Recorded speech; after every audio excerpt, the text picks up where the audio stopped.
everyone, and welcome to Food Safety Matters, the podcast for food safety professionals. I'm Stacey Atchison, publisher of Food Safety Magazine, and I'm here along with my co-hosts, Adrian Bloom, our editorial director, and Bob Ferguson, president of Strategic Consulting. So I kind of just want to start out with a little reminder here that for us here at Food Safety Matters, every day is Audience Appreciation Day. I was kind of writing it out like, we appreciate you. It's like every day is Audience Appreciation Day here. So yes, and that means you guys, dear listeners, that's you. We know that you're all very busy, and we just want to thank you for spending some of that valuable time with us. So thank you. So let's start like we do with a sneak peek of today's interview. Adrian? Yeah, so today I'm talking with Dr. John Spink and Dr. Roy Fenoff about the intricacies of food fraud in global supply chains and how food safety and quality professionals can prevent it in their supply chains and products. And we also talk about Dr. Spink and Dr. Fenoff's Food Fraud Prevention Workshop and Certificate course, which will be back by popular demand at the 2026 Food Safety Summit in Rosemont, Illinois. So make sure to mark your calendars for that workshop on Monday, May 11th. Ah, yes, the 2026 Food Safety Summit. I'm glad you brought it up, Adrian, so that I can remind it. See, I'm just full of reminders today. I can remind everybody to keep their eyes peeled. We've been working very hard on the program for next year's conference, and we'll be able to announce the full agenda very soon, like next month. Which we're very close to at this point. So there you go. And as always, early bird rates and the very special Food Safety Matters podcast discount applies. So there's no need to wait. Or as I like to say, it's never too soon to make a good decision. So use discount code FSMatters20, and that will get you an extra 20% off of the early bird rate. So all in, that's a 30% savings on your registration. See, I told you every day is Audience Appreciation Day for Safety Matters. So if I was writing this down, you would know that I would, as I do in my emails and such, insert winky face. So winky face inserted. And that may seem a little just silly to everybody, but there it is. Insert winky face. We're doing our winky faces right now live. There it is. All right. All right. Enough of that. But not enough of the savings and all that. That's good. That's good. We need more so, of that. Yeah, much more of that. Well, that's pretty good. So let's start. News, Adrian. Yeah, so first I want to keep you updated on this evolving situation with furloughed federal food safety and public health workers, some of whom are now being terminated. So President Trump is following through on his threats to lay off furloughed federal workers as the government shutdown drags on. It is still going on as of the time of this recording. We'll see what happens in the near future. But what happened is the Trump administration sent termination emails to approximately 1,300 staffers at the CDC on Friday, October 10th, only to quickly reverse half of the firings, according to reporting by the New York Times. So although some of the staffers have since been reinstated, public health professionals quickly took to social media to express shock and outrage at the initial firing of the entire staff and editors of CDC's Morbidity and Mortality Weekly Report, or the MMWR, which has been published since 1952. The MMWR is the CDC's primary vehicle for scientific publication of public health information related to disease outbreaks, including foodborne illness outbreaks, public health emergencies, and other trends and events. So additionally, 70 epidemic intelligence service officers who are responsible for investigating disease outbreaks, including foodborne illnesses, were fired and then rehired in the storm of reduction in force notices. According to reporting by Reuters, the Department of Health and Human Services blamed the, quote, accidental firings on, quote, a coding error. Sources, including CNN, say that close to 700 CDC staffers were rehired while approximately 600 remain laid off. HHS already experienced mass firings and restructuring in March, shortly after the Trump administration took power. Around 3,500 FDA workers and 2,400 CDC staffers have already been let go, and several top scientific experts and department heads at CDC resigned after Trump-appointed CDC Director Susan Maneras was fired in August after just 1 month on the job, reportedly due to clashes with HHS Secretary Kennedy over vaccine policy. Funding cuts have also affected CDC's Foodborne Diseases Active Surveillance Network, or FoodNet, surveillance program, which in August slashed the number of foodborne pathogens monitored under the program from 8 to 2. So a lot of changes happening at the CDC and other federal agencies, ongoing and currently. Yeah, I looked up, I was kind of Googling around I don't remember what my initial search was, but it got me to a SIDREP page, an article, Chaos Following Mass Firings and Rehirings. And there were folks on there who were, basically saying that, it's somewhat like being in an abusive relationship. I feel so badly for all these folks. It just can't be easy. And then add the mash, the shooting, and I can't even imagine. So sending a big love out to all you guys, and hang in there. We need you so much. So yeah, it's a hectic time, and we're living in a time. It's a hectic time at this point, and I hope that this is not an evergreen story. A term I learned from Stacy not long ago. And if you're listening long in the future from October 2025, somewhere way beyond that, I hope this story sounds odd and like, what are they talking about? Why was that happening? So this could go away pretty soon. Well, we can only hope. I have a feeling that we are living in rather historic times, though, Bob. If anybody tells the story, if it hasn't been, redacted. So right. It might just be redacted.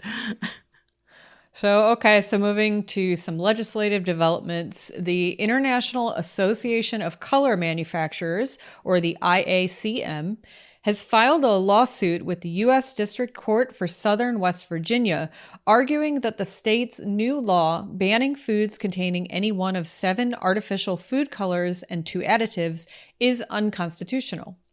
IACM argues that the law doesn't provide a scientific basis that the targeted colorants are unsafe, therefore violating equal protection guarantees under the U.S. and state constitutions.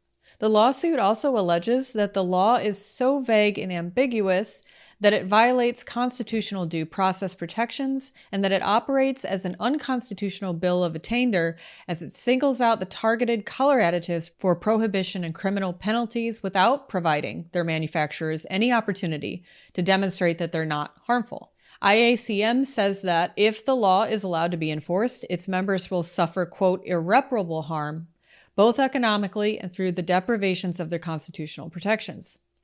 The artificial food colorings and additives banned under the West Virginia law starting in January 2028 include red dye 3, red dye 40, yellow dye 5, yellow dye 6, blue dyes 1 and 2, and green dye 3, as well as butylated hydroxyanisole and propylparaben. So in its lawsuit, IACM cited the FDA's determinations that the 7 food dyes are safe for use following a, quote, thorough review and testing process as required by the 1960 Color Additives Amendments Law. On the other hand, under the MAHA agenda, FDA has turned against synthetic food colorants, announcing in April its intent to coerce industry into abandoning their use. California was the first state to pass any state food additive ban, which included red dye 3, with the October 2023 California Food Safety Act. FDA also revoked its food use authorization for red dye 3 in January 2025, just before the end of the Biden administration, although the agency did say at the time that the available scientific evidence still points to the safety of red dye 3 as a food additive. So I find this to be really a fascinating lawsuit. I mean, I think this is going to be one to watch for a couple of reasons. Number one is they're saying that the ban is unconstitutional and they're suing in federal court. So I'm not trying to play lawyer here, but they're purposely suing in federal court, saying that it's unconstitutional, which means this would have the potential to move up into higher federal courts or the Supreme Court, in which case it could have more effect outside of West Virginia. So I really wonder about that. Number two is they say that it has no scientific basis, the reason why they passed the law. And in fact, IACM calls it a pseudoscientific fad, which means that IACM will have to present evidence in court that they believe will prove no scientific evidence, no scientific basis or evidence, and if accepted by the court, will resonate across the country. Because I remember when we were talking about California's ban, they had said that they looked at European standards, not necessarily any other evidence or scientific evidence. They just said that, essentially, my words, that this is what Europe does.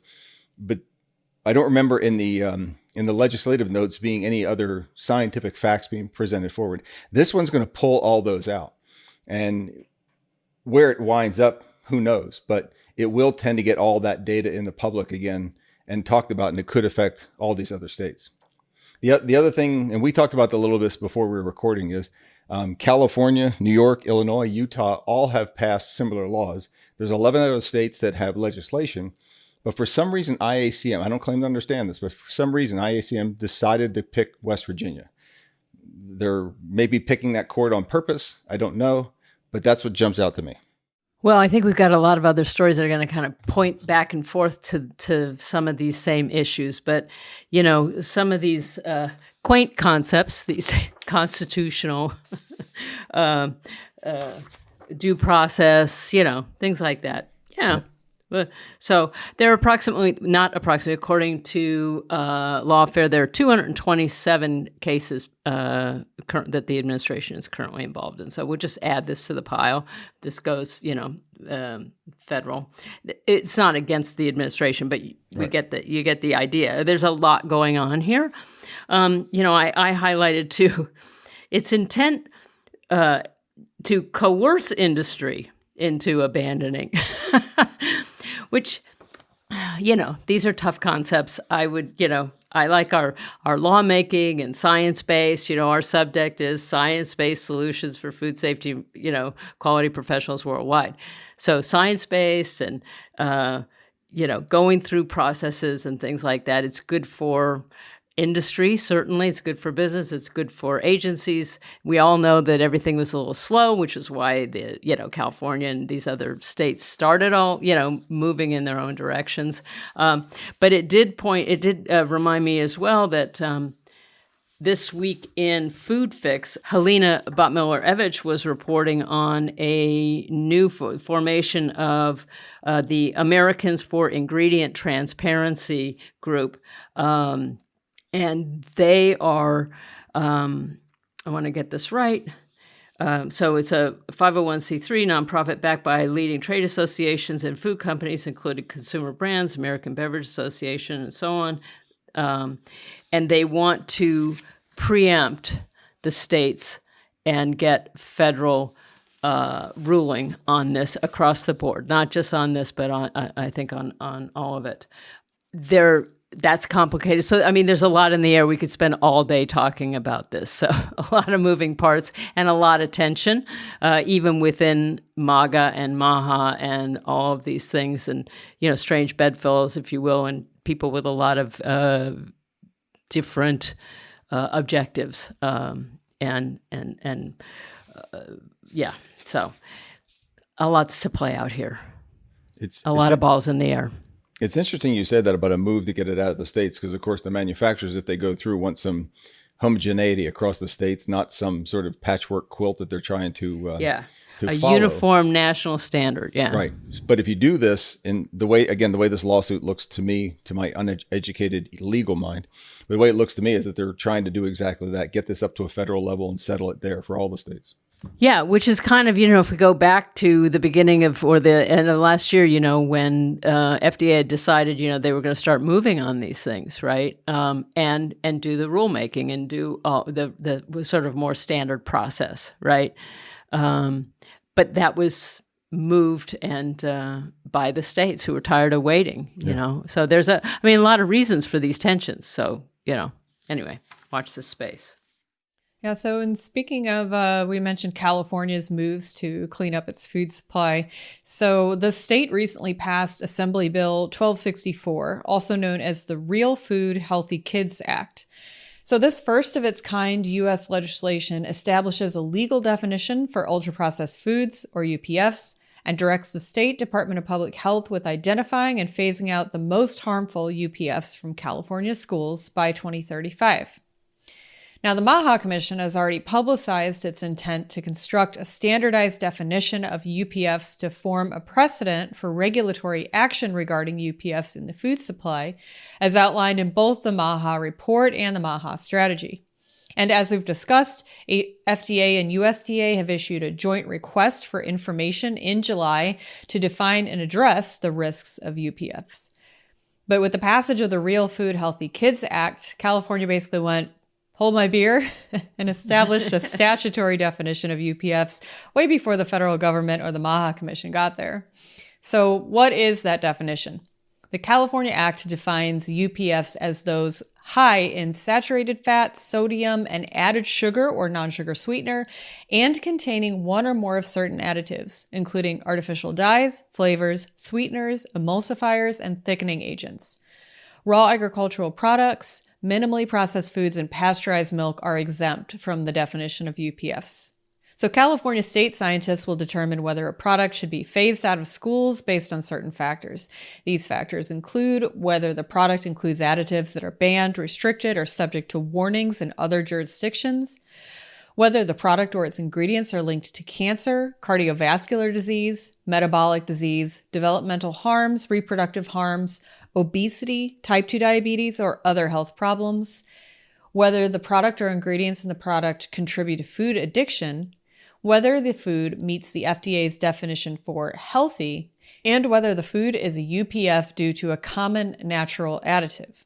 So the Real Food Healthy Kids Act was introduced by Assemblymember Jesse Gabriel, who also led two other precedent-setting additives bans. We mentioned the California Food Safety Act earlier, and also the California School Food Safety Act.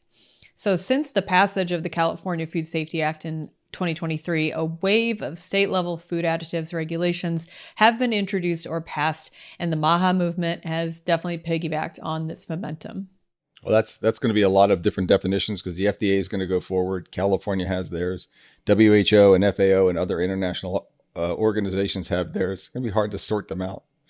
But I think this is one of those things where people are going to say, I'm not sure what meets the definition, but I know it when I see it. And I guess when you get into kids, that's a whole thing. But yeah.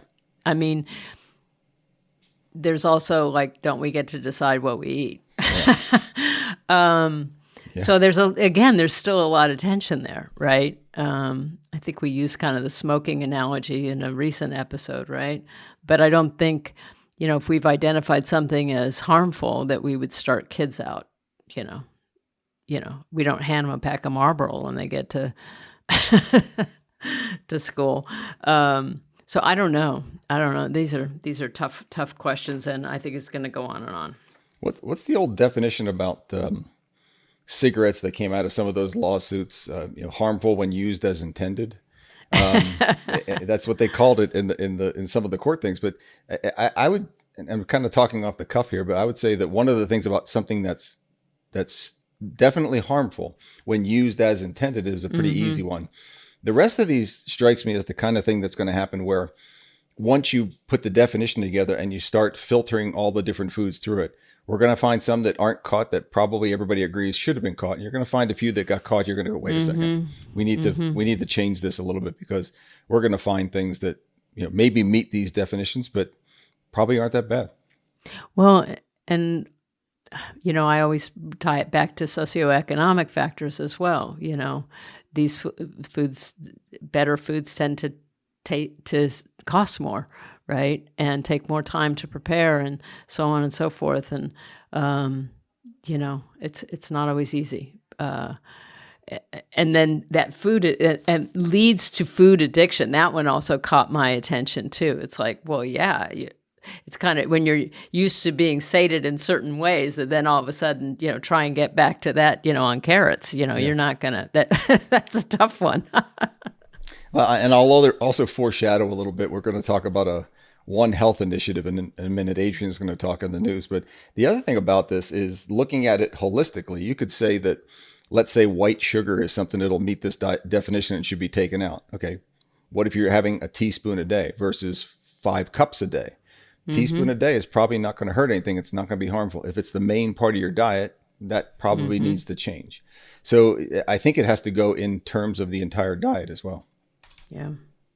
I was reading this great article the other day, and it was about the history of kind of what we would consider ultra-processed foods and how they really became popularized.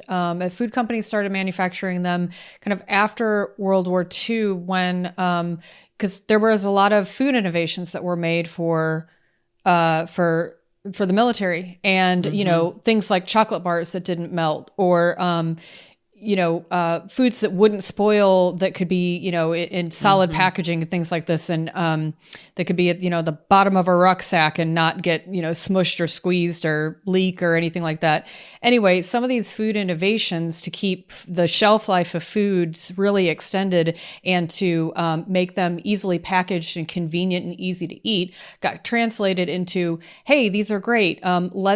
Let's do this as a convenient and affordable meal options for families. So you started seeing things like the rise of TV dinners, for example. So frozen dinners, things like, like Jell-O and, easy to make, like meat in a can type of, like easy things to be able to serve. And so these were really heavily marketed and hyped up in ads, especially targeted toward women, like, hey, you can prepare these foods really simply and easily for your family. You should be doing this. And so a lot of these foods, the nutritional content was maybe not quite as good as what you might see with Whole Foods. People were, going to the market every day, bringing home fresh food, spending hours preparing a whole meal for the family. And so when these foods became really popularized after the war, and especially really rose to popularity in like the 60s and 70s, from that time on, we started to see the incidence of things like type 2 diabetes and cholesterol problems and all these other health problems that, people are associating with UPFs now rise exponentially. And so it was just really interesting review of kind of not only the timeline and momentum behind the rise of these types of quick, easy, and, ultra processed foods, but also the coincidence of the public health data showing that diets were maybe not as good as they were before. And so, you might say there could be a link there. So that was in the New York Times, the morning newsletter from Monday, October 20th. It was an article by Alice Callahan, who's a Times reporter with a PhD in nutrition. So that was the story for the morning newsletter on October 20th. It was really interesting. So if you have access to that newsletter, you might want to go back and take a look. That's great. Yeah. Okay, and so let's move to something else now. Cross-sectoral approaches to ensuring food safety. So the Reagan-Udall Foundation recently released a report outlining strategies to enhance coordination in response to public health incidents, including food safety threats, motivated by growing threats at the intersection of human, animal, and environmental health. The report, which was commissioned by FDA, identifies gaps and proposes solutions to improve preparedness and response across public health, agriculture, and regulatory domains. Recent events, such as the H5N1 avian flu outbreak, underscore the need for integrated responses. These incidents reveal how upstream actions in one sector, such as animal health, can have downstream consequences for food safety and human health. Effective control measures are needed to limit contamination and protect public health, but fragmented regulatory frameworks and inconsistent communication across agencies can hinder timely and coordinated action. Stakeholder interviews and roundtable discussions revealed several barriers to effective cross-sector responses, including weakened stakeholder confidence, regulatory misalignment, data sharing gaps, and lack of clear messaging and trusted communication channels, which can slow industry response. The report also outlines solutions to strengthen cross-sectoral coordination before, during, and after public health incidents.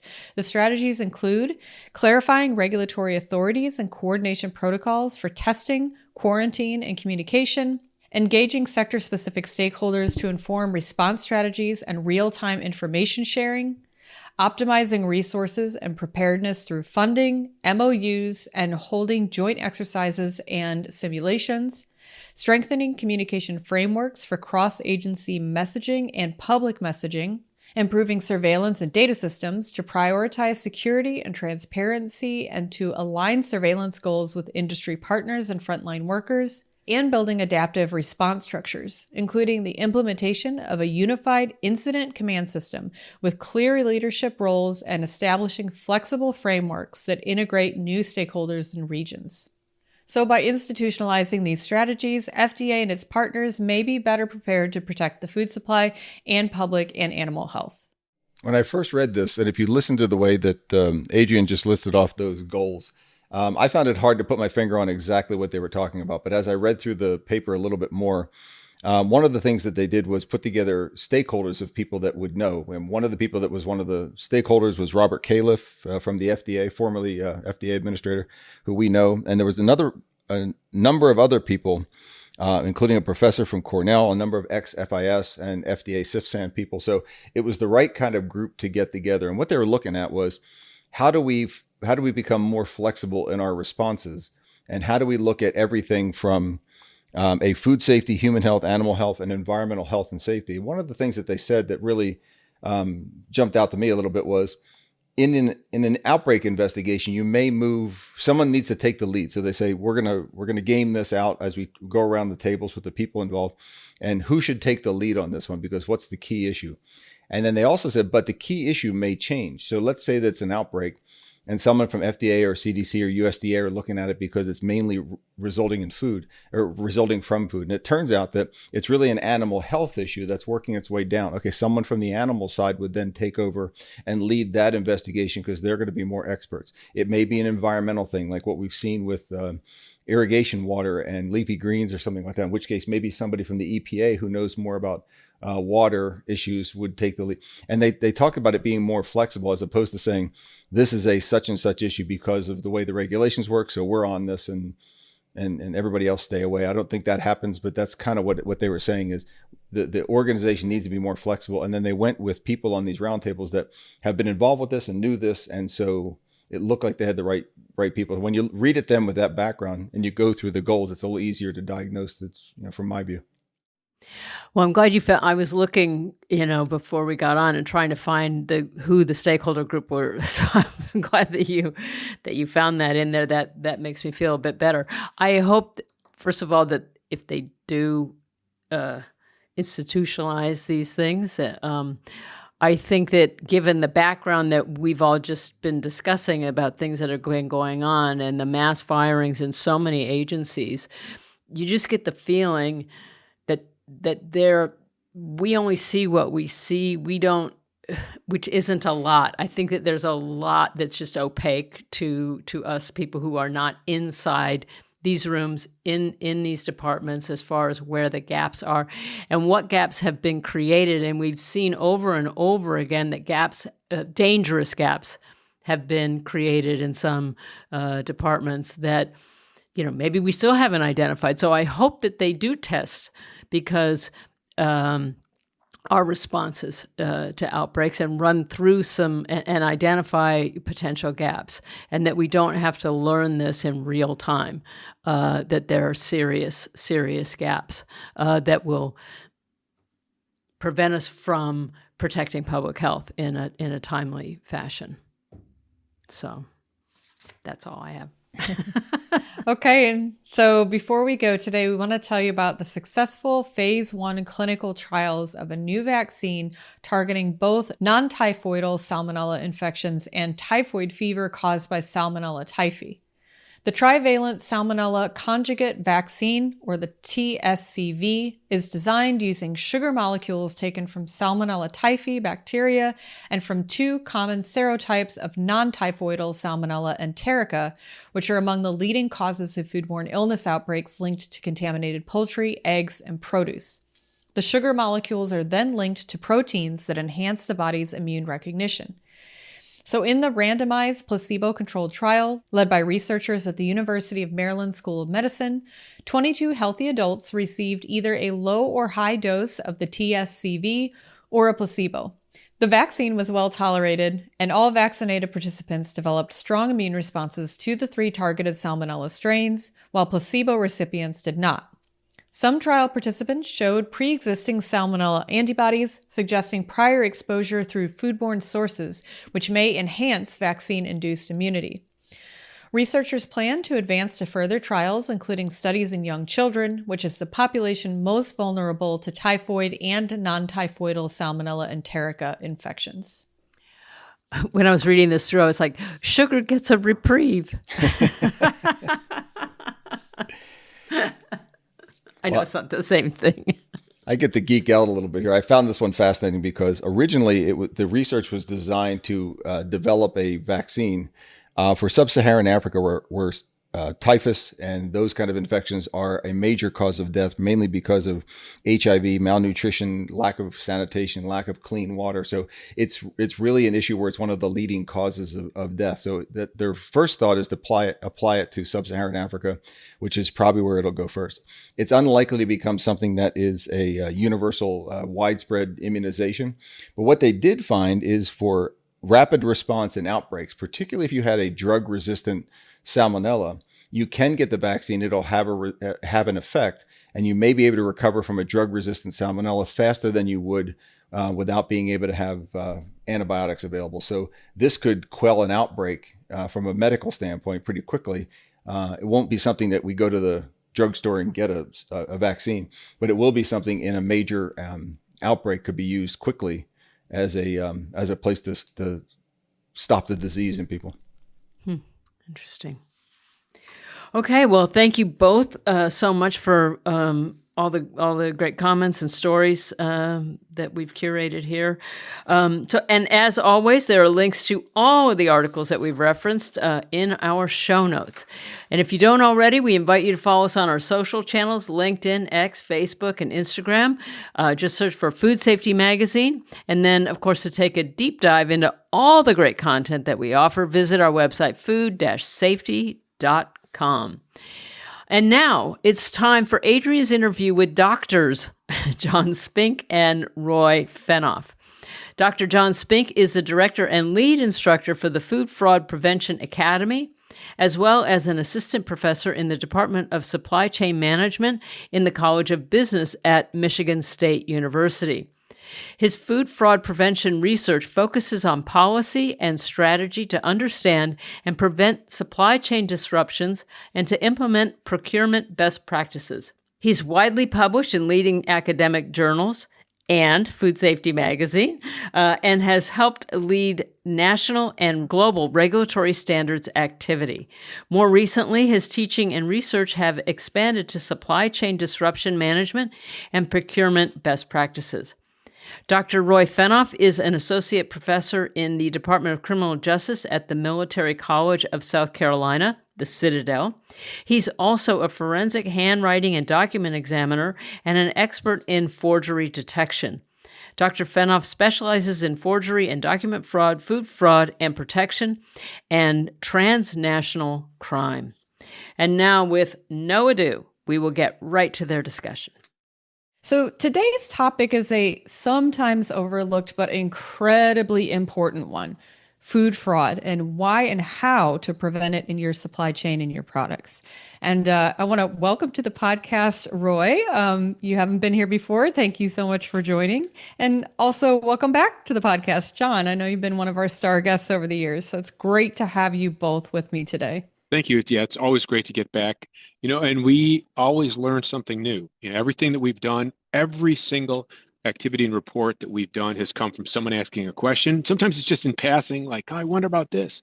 But a lot of times it's some real problems. So we listen to you, and it's important to what we're talking about today that if you've got some feedback, contact us because we want to know what's going on and let's keep the dialogue going. Absolutely. Yeah, thanks. Yeah, thanks for having me. I would say that, we've been doing this food fraud stuff for quite a while now. We've done several workshops at the Food Safety Summit. And what's fascinating is that to date, despite, all the technology and all the regulations that we have to combat this stuff, it's still more sophisticated and global than it's ever been. And that's why a lot of the work that we're doing on prevention is so critical.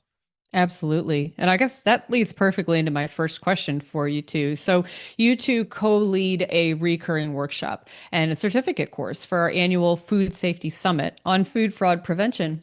So, I guess my first question for y'all is why is this topic such an urgent and misunderstood issue in the food industry supply chain? Well, great questions, and we get that all the time. So, first off, Food Safety Summit's been a great venue for us. It seems like it's the business side of food safety, people that are in the sense of, looking at how businesses justify what they do and adjust to meet the business needs. So that's been perfect for us when we're talking about food fraud prevention, because a lot of times people don't really even know that fraud's occurring in their supply chain, but it can impact their business significantly.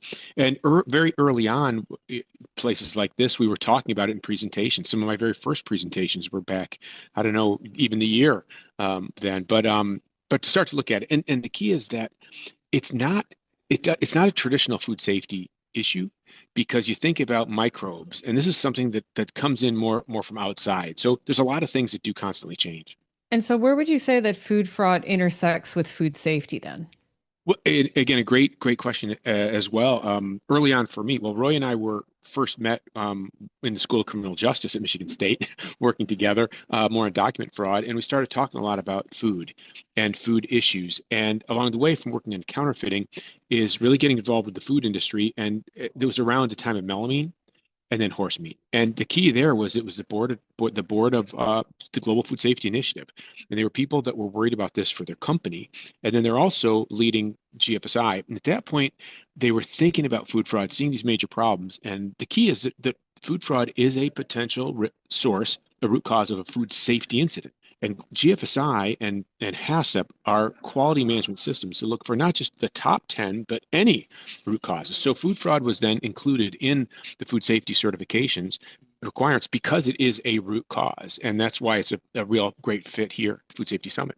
Yeah, so that, it's John, I agree with John on that. It is so urgent because it's not just an economic issue, it's also a safety and trust issue. And I think that's where some of the misunderstandings come in, is that, we know that, this is a problem we got to deal with, but we underestimate how deeply embedded or how adaptive and how sophisticated food fraud has become, and how food fraudsters are able to adjust on the fly. So when we think about food, how is food safety and food fraud intersect? Well, a lot of people assume that it's mostly an economic issue, like we're cheating the system for profit or something. But in reality, it has direct consequences for food safety. And so if you think about it for a moment, what happens when someone deliberately substitutes, dilutes something or mislabels something, fish sold under the wrong name? At first glance, that might appear to be an honesty issue or some kind of financial loss for a company, but the danger actually comes from, well, what is actually being added? What is actually being taken away? What is actually being hidden?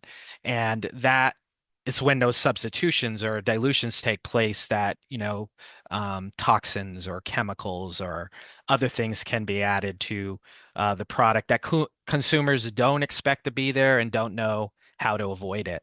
So, probably one of the most classic examples of this or famous examples of this would be the melamine in milk in China scandal, where a fraudulent additive was added to fake the protein content in milk, and it sickened hundreds of thousands of people. I think there were 6 deaths or 6 reported deaths, so it could have been higher than that.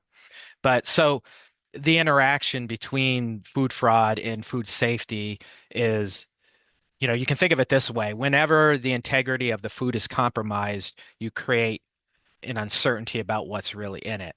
And uncertainty is the enemy of food safety, right? Because if you can't trust the label, then a consumer can't make safe decisions as a consumer or even as a regulator. And so that's why food fraud uh, isn't just about protecting markets or protecting your brand reputation. It's also about protecting consumer health. And tackling that requires both food fraud prevention strategies and traditional food safety systems. Yeah, I think you brought up a lot. You both brought up a lot of good points, and certainly there are many dimensions or aspects to food fraud. Like Roy, you said economic, and of course it's a consumer trust issue, and we know that it can have a lot of quality impacts. But as we've seen in many cases, there are very real food safety issues with adulteration. I mean, take, for example, the cinnamon applesauce incident that we saw in the U.S. In the past couple of years, where lead was used, to adulterate cinnamon. I believe from Ecuador was the supply source, and that caused lead poisoning in many children. This is like a children's food, so things like that. And then, of course, there's always the risk of allergen reactions if there's any kind of allergen that's involved with the adulteration. So really good points. And I guess this kind of leads into my next question about some of the most common opportunities for food fraud that we see today. And, like where in the supply chain do you typically see fraudsters operating? Yeah, but that's a great question. And it also brings up the idea of what's the urgency. So when there's a food fraud incident, then there gets to be a lot more focus on food fraud. And then people kind of have other issues that keep coming up, such as food safety incident. What we do see is that the kind of the nature of the global supply chain is product moving faster, farther around the world. Definitely challenges of taxes, tariffs from one region to another, disruptions. Think about all the sunflower production that's not being conducted in Ukraine or Western Russia. So we see this ebb and flow. And right now we're starting to see a lot more companies looking very closely at fraudulent product in their supply chain and also other more broadly fraudulent activities, looking at business challenges, and even board of directors are really asking companies the inherent nature of the variability of their business or variance. So we see this cycle coming here and there. So we feel like it's now in like the next 6 months, which is feeding into Food Safety Summit in May, is where companies are going to be asked by their customers to really look more closely at this, but there are also the board of directors is going to be looking at that as well, because there are that for it's one thing if you find it to be a just economic harm or a mislabeling, but these have true absolute food safety issues. And the thing is, we need to look at it through a food fraud lens because the type of food safety incidents are food fraud related. They're of that bit, like you said, of contaminated tanks that are holding product, contaminated equipment, water used to clean out barrels before putting product in, and that's not going to show up in traditional HACCP that's looking inside a facility. Yeah, great points. Roy, did you want to add? Yeah, no, this is a really important question because a lot of what we do is based on the criminology and evaluating and looking at the complete supply chain from farm to fork, as they say. And it's you have to look at it from the fraudster's perspective. So they're looking at where are the weak points in a supply chain. And so as you're doing an assessment of your own supply chain, you should be thinking that way. Where are weak points? And that typically is going to be where oversight is thin, where products are more complex. So something like olive oil, for example, where you have multiple sourcing points. Um, it could be where profit margins are very high. So there's an economic incentive for someone to do something. So one of the biggest, opportunities is probably at the ingredient level, maybe where foods are being processed and ground up, because it becomes very hard to verify or authenticate just by looking at it. And that's why things like saffron or turmeric or cumin are among some of the most frequently adulterated foods, is for that reason. There's others too. So when you look at specific products like olive oil or seafood, that has a very long and international supply chain where you have a lot of middlemen. Honey faces similar problems. All of that kind of plays into where those weak points are going to come together and there's going to be vulnerabilities. Here's another big one. Fraudsters also exploit documentation and labeling. And so paperwork can be forged far more easily than food itself. So fraudulent country of origin claims or organic labels are very common to be fraudulent, counterfeited in some way. Because if the fraud's buried in the paperwork, it can slip through inspections.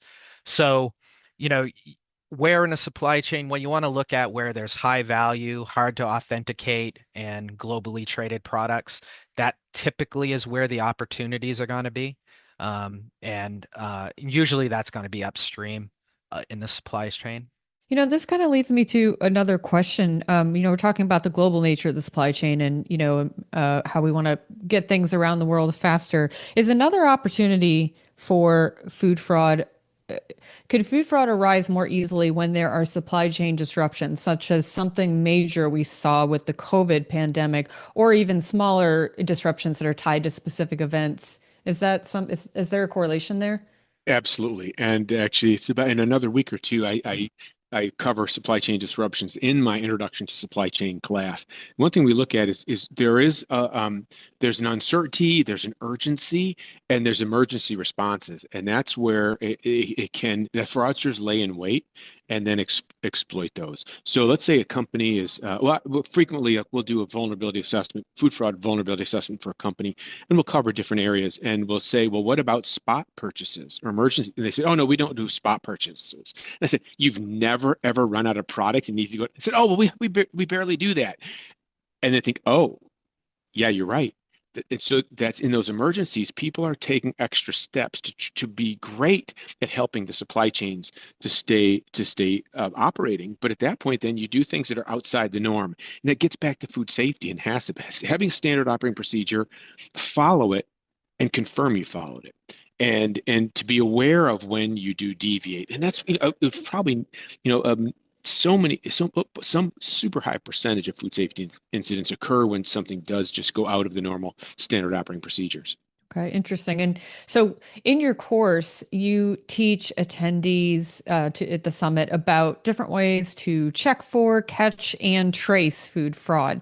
Can you tell us a little bit about these methods?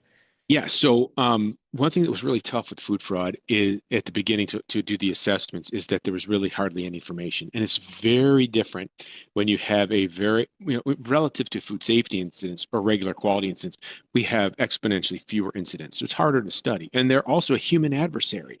They're forcing their hand. It's not something like a chemical reaction will occur the same way every time with the right pressure, temperature, and components.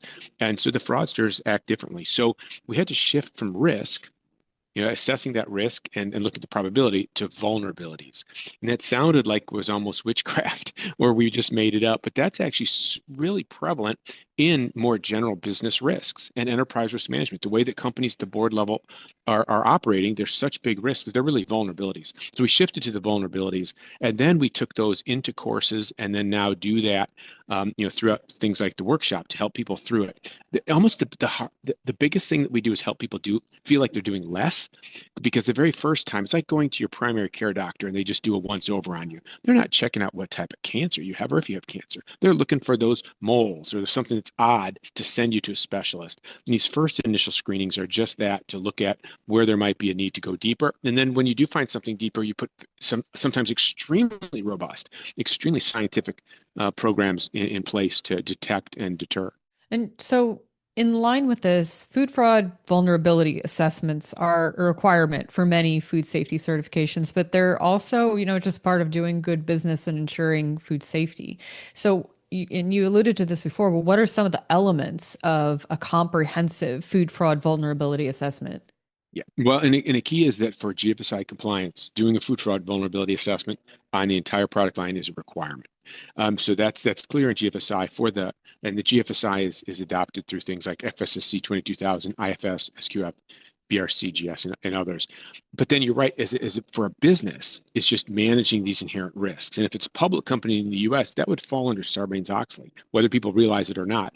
Now, international companies, non-US or private, still have some board level risk assessment. But the key is that the business, from the board of directors to the C-suite to the business, they need to understand the inherent variability in their business, where there are vulnerabilities and system weaknesses, and then assess them. You don't prevent every single thing, but you have to have your eye eyes open for those vulnerabilities, and then be aware if something does change, that then you can focus. And that's what we do with people, is we start to look at this once a year to do a complete review of their entire product slate. And then maybe Ukraine, Russia has an impact, maybe something else has an impact.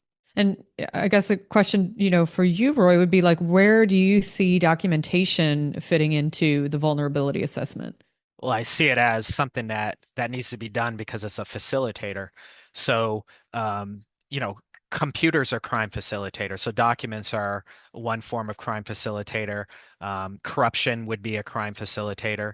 So, the fraudsters are going to use documentation at every step of the process to get the product moved to wherever it needs and sold and accepted as it is. So pretty much when you're doing a vulnerability assessment looking at your products, you should also be looking at your documents. What documents are you receiving? And so on to be able to do that, to determine where the vulnerabilities might be with those. Great. And so, how can our listeners who are kind of new to the concept of a food fraud vulnerability assessment get started with this? Well, great question of looking at resources, and something early on for us as we were talking about it and working with companies on this, and then realizing we can't just tell people there's a problem and not tell them anything to do about it. So very early on, we had a food fraud think tank from some of the biggest food companies that are at the end of the supply chain, and really helped us create online free resources. So all of our courses, the content's free. There's a small administrative fee for a certificate of completion. But anybody that's interested, foodfraudprevention.com is our website. Again, hundreds of pages of free content, backgrounds, primer documents. There's 8 of our MOOC, massive open online courses, over 50 hours of video in those. Very comprehensive. So the thing with that is that they can find an easy place to start with a couple of the 5 or 10 minute videos, and then expand as much as they need. Yeah, that sounds like a great resource. We do that workshop. We do part of that workshop, the introduction, the vulnerability assessment, at the Food Safety Summit. So if people want to go beyond just listening to it on demand themselves, then they can come live. As well as we have a lot of working sessions there too, which again is great for us because we get to hear what's going on in the field and adjust what we do. That's fantastic. And so, one of the goals of a vulnerability assessment is to understand your ingredient supply chain and your end product, and, understand those things well enough that you can hopefully prevent food fraud from occurring in the first place. So what are some of the areas that companies should focus on when they're trying to achieve this understanding? Again, a great question, and it forced Roy and I to look at it from a very scholarly standpoint. Looking at the research in the background, how are new topics researched? And when there's not a lot of data, when there's no category, very early on there was no categories for fraud. Now later, a lot of different agencies like RASF in the UK now have adulteration and fraud as a category.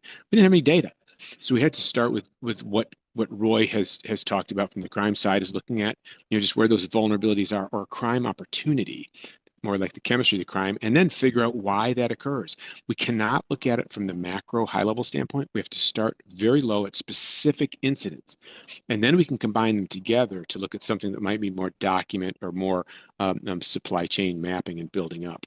Yeah, the idea of a vulnerability assessment can sound intimidating, when it can be. It's especially if you're a company and you have thousands of products, how do I evaluate each product individually? So if you approach it that way, then it becomes a little bit overwhelming.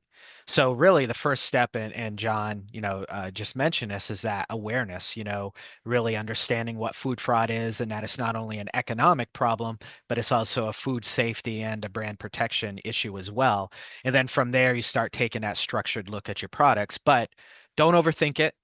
Start small, use existing tools. There's a lot of existing tools out there that'll help you through the process, and then focused on your highest risk products first. For me, food fraud it's been absolutely like watching Discovery Channel to hang out with Roy. You Yeah. should hang out and have a couple beers with a criminologist. The stories they have, but that was a key at the very beginning. Is that I was struggling with how do we look at this very non-traditional risk. It's very different. People hadn't considered it. The internal systems aren't set up to look at for a melamine or something, document fraud. But then I think from Roy's standpoint, in criminology, it was much more simple. The dark figure of crime is hard to find, but then also just these inherent vulnerabilities. And Roy, I think you've always reminded me there has to be a motivated offender for a crime to occur. Correct. Yeah, correct. If you're going to have there's crime has ingredients, like if you're baking a cake. And if you don't have the specific ingredients together, you're not going to get it. Well, the crime is you have to, one, have a motivated offender. So even if there is a crime opportunity and there's no motivated offender, then it's not going to happen. But in addition to the motivated offender, you got to have a suitable target. And it's going to be in the absence of a capable guardian or someone who could stop that. And in this sense, place is important. There's a reason why when organized crime groups are moving like counterfeit products, or in this case, food around the world, they target certain ports. And those ports are targeted because there's an opportunity built into it that allows them to get the product past the guardians, which would be maybe the customs inspectors, the border agents. And so, it's all about the crime opportunity and being able to identify where the opportunities are. Then you can reduce that. And probably one of the biggest ways we know how to do that is by increasing guardianship. So the more eyes you have on the street, if you will, the less likely a crime is going to occur. So actually, I'm curious, Roy, so from the perspective of a criminologist, would you say that most food fraud could be categorized as, you know, low risk, high reward, high risk, high reward? Like how do you, or is it situational? Does it depend on the, the ingredient or the product that's being adulterated every time? I mean, what would you say It's to that? absolutely situational. And in fact, the whole field of crime prevention is based on the fact that, you have to look at specific places and specific products. Some products are going to have, a higher price point, so they're going to be more attractive. Why do people fake organics, right? I used to tell this joke to my students in class, what's the difference between an organic and an inorganic tomato? And they will tell me all of the technical definitions of why is something organic or not. And I say, well, no, actually, it's just a sticker. Because to a consumer, Yeah. if it has a sticker that says organic, that means the tomato's organic. So all I need to do is go to Amazon.com, spend $5 on a roll of USDA certified organic stickers, and I can start attaching them. Go to Walmart in the morning, buy the inorganic tomatoes that are on sale, put the organic stickers on them. Go down to Hobby Lobby, make sure you do it on a Saturday, they're closed on Sundays. Buy one of those little farmer baskets and put some hay in it, put your tomatoes in it. Go over to Staples, create yourself a sign that says, Dr. Fenoff's Organic Farms, and then you can upsell them because of the organics will sell at a much higher price point, but it's very easy to do that. The same thing like when we were, just mentioning the ports, right? So some ports will have opportunities built into it. Maybe that's corruption, or other factors that'll make it easier for the fraudsters to push product through. So it's place matters, situations matters, and the product matters too. And so that's why you have to understand your supply chain from the beginning to the end point to know where. Because think of a supply chain as this long line with a bunch of nodes, and each node is a place. Now, there may be points along your supply chain where the nodes are very secure and there are not many opportunities, but then there are other points where there's opportunities built in. And those are the places you really want to focus on and try to identify what the vulnerabilities are and then reduce them. That's so interesting. And I like your examples. I didn't realize it was so easy to get stickers. That doesn't seem like it should be easy to get to put on on fruit like that. So good to know. But okay, so another focus of the course is teaching attendees how to implement a food fraud prevention strategy and management system. So I know you do an exercise for this during the course. So how do attendees respond to the exercise? And also, have you received any feedback from folks who have taken these strategies back to their companies and implemented them? Yeah. So again, a great question. Everything that we do is built off the food safety management system requirements first. The first goal is to pass the certification, and then beyond that is protecting the company. So we look at the most basic aspects, and the first and second requirement from GFSI is to have a vulnerability assessment documented. So we do that in part one, and then to have a prevention strategy that's documented. The hard part about that is when you're looking at a blank piece of paper.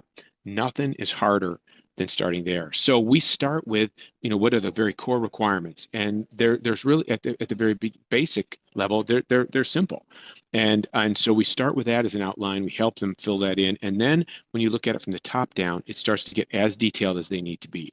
Someone that does a lot of importing from, say, Canada has a different type of focus area than if they move product from California to Florida. And there's just different things that they would have to do. So we start very simple. And if anything, is that we help people go lighter at the start, but just get done. And that's the thing, get that first pass done and then move on and make it again as detailed as it needs to be. So we go back to the literature, to the academics, to the scholarly works, and explain and defend that this is the best way to start. To work with subject matter expert insight at the very beginning and then go deeper. You can't get all the data because you don't know what to test yet. And so we look at that as a high level. And then it's also, those concepts are aligned with management systems and governance inside a company. I'm in the business college, and these are based on just good business practices. So that even the terms and the categories we use are the same categories that might use in managerial accounting or use at the board level for risk assessments. So we start there, and then they go only as deep as they need to go. We have got great feedback because they can say they're using the method from there, the process, and then they didn't just make it up. They're referring to something else. And Roy and I work hard to create academic articles, publish them, so that there's a peer review referee type article behind it. Mm-hmm. Yeah, Yeah, that's great. Oh, go ahead, Roy. no, sorry. Yeah, and building off what John just said, the other thing is that the workshop and the courses and the exercises we have are not just academic. The attendees leave the course not just with the knowledge they've obtained, but with practical tools that they can actually take back and implement real change within their companies. And we're getting feedback on this, that this is actually what some of the participants are doing. They share success stories with us and so on. So it really is something that you learn some theoretical aspects of it, but there's a lot of stuff that you take home with you that you can implement and apply immediately. Yeah, and it's so fun. Yeah, I guess it is fun. Is that so someone's there in the audience and they're thinking, oh my gosh, now I have to create this food fraud prevention strategy. How do I start? So we always pick out someone and say, okay, open a Word document. Okay, and at the top of it, type my food fraud prevention strategy. Save. They've officially got one started. Now that's not where they end, but then they kind of laugh about it. That's the thing. As soon as we see someone laugh, then we see that we've got them. They're rolling along. The stress is down, and then it's just this list of an outline. Who's the executive sponsor? Who's on the team? What's the date today? I said you're doing it right now. And then what products do you cover? What standard do you cover? And we just go through these. It seems very informal to them, but it's very accessible because then they're just filling in the blanks. And then in the big picture, we then show them then we go at that point, then we go back and look at the specific detail in the food safety standard, again, like a BRCGS. Look specifically now, did what we have on paper, does it actually meet what the goal was?